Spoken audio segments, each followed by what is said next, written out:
the things that we're all noticing is the employee exodus at Twitter has been raising concerns about diversity at the company. Lots of pictures circulating of, well, far more male influence left building with Elon. It's a problem, not just for Twitter, but the tech space at large, of course. And we want to just look at the Metaverse now. A new report says women are spending more time in the Metaverse and are more likely to spearhead initiatives in the next generation of the internet. But men still hold 90% of the executive positions at organized shaping this emerging market. Now, the report by McKinsey says, quote, women are still locked out of leadership roles. Key to establishing an inclusive metaverse. Women hold just 8 to 10% of leadership positions at organizations driving metaverse standards. For more, we want to get into all of this with SoVonna Day-Goins, founder and CEO of Women x Meta, which aims to place more women at the forefront of Web3 technology. And SoVonna, what's really interesting is we went to our audience and we put out a poll and said, A, do you worry about a lack of diversity in metaverse? Do you think it's going okay? Or why should I care? Most said, why does it matter? Tell us, why does this matter that it's diverse? Because I think if you look at the history, women in particular and people of color have been at the center of innovation, yet they don't hold those leadership roles. So if you don't have those voices at the table to make sure that that build has all of the inclusiveness and richness that is offered by innovation and technology, then you're missing out on that opportunity. How are you already seeing that reflected in the very first innings of what's being built in Web3? Well, I think that there are women and there are people of color here, but we don't often get the highlight and the spotlight. And I think that that is sort of damaging in terms of how you think about where we're headed in the future. The democracy that was promised in Web3. But we're already seeing that even when you look at AI and other types of technology, it isn't being fed properly to reflect the diversity of the people that are going to be consuming it.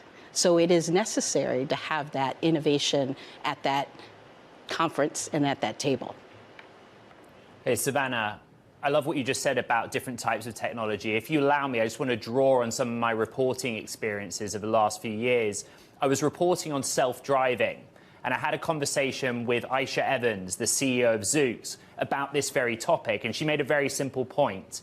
They're designing a product, right? It is a future product that doesn't exist now, a fully self-driving vehicle, no steering wheel, no pedals, but her point was very simple. If you're designing something that is for people of all genders and creeds, you have to have those people involved in the process. Otherwise, the product doesn't reflect your market audience. Is that same principle applicable to the metaverse? Absolutely. It's the same kind of ideal about technology and future-focused sort of living, working, and playing, right? So the ideas are generally the same, that if you want everyone to participate and you want to have a profitable product, then you make sure that everyone has a voice in that so that you actually are a company that can thrive in the next generation. So what do you want Meta and companies like Meta to do, SoVonna? You know, Meta dominates the market for virtual augmented reality headsets right now. They're kind of the real world manifestation of the metaverse. What can they do to solve this problem? Well, I think it's pretty simple, that you just need to do an outreach to those large groups of people who are sitting here waiting to actually participate. I think what we look at is Web3 is already starting to prove that there are individual entrepreneurs who are out here innovating and creating for the next generation. So if you want to participate and you are not already in Web3, then you're going to have to reach out to the people here who are building and who are creating. So Meta isn't just there as the only company that is making a difference here. It's actually some of the independent entrepreneurs who are. We did see, particularly perhaps in the NFT space, women coming together. A lot of it was felt celebrity endorsed in some way, but coming together and trying to say, let's build. In that way, it was like art that's reflective of women. Unfortunately, I think a lot of the art that got made was basically hot women, which I don't think is actually all that inclusive.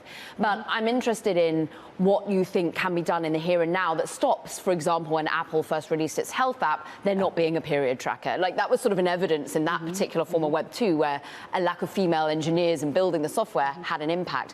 What's being lost now, and what is more optimistically being built by the women and the people of color already at the table? So I think what's being missed now is that the opportunity to actually have a very expansive idea of what the metaverse can be. Because I think what we often look at is just the technology, but we don't think about how the technology can actually solve century-old problems, right? And I think, like, for example, we have a healthcare system that is really crippled, right? And if we can find ways to actually look at it across the globe as to how everyone is innovating and sort of bringing that together into how the metaverse can be used to solve that sort of problem, that would be fantastic.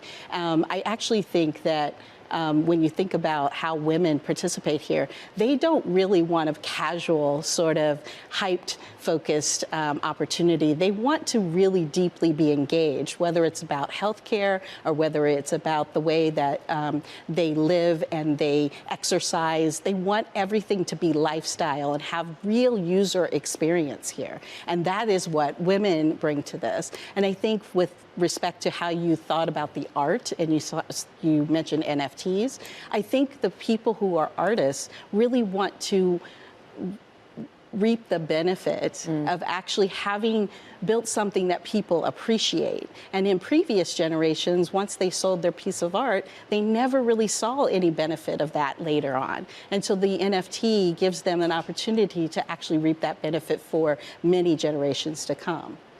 An art that is more diverse in and of its very function and form. We want to thank so much Women X Meta founder and CEO SoVonna Day-Goins. Thank you. Have a wonderful Thanksgiving.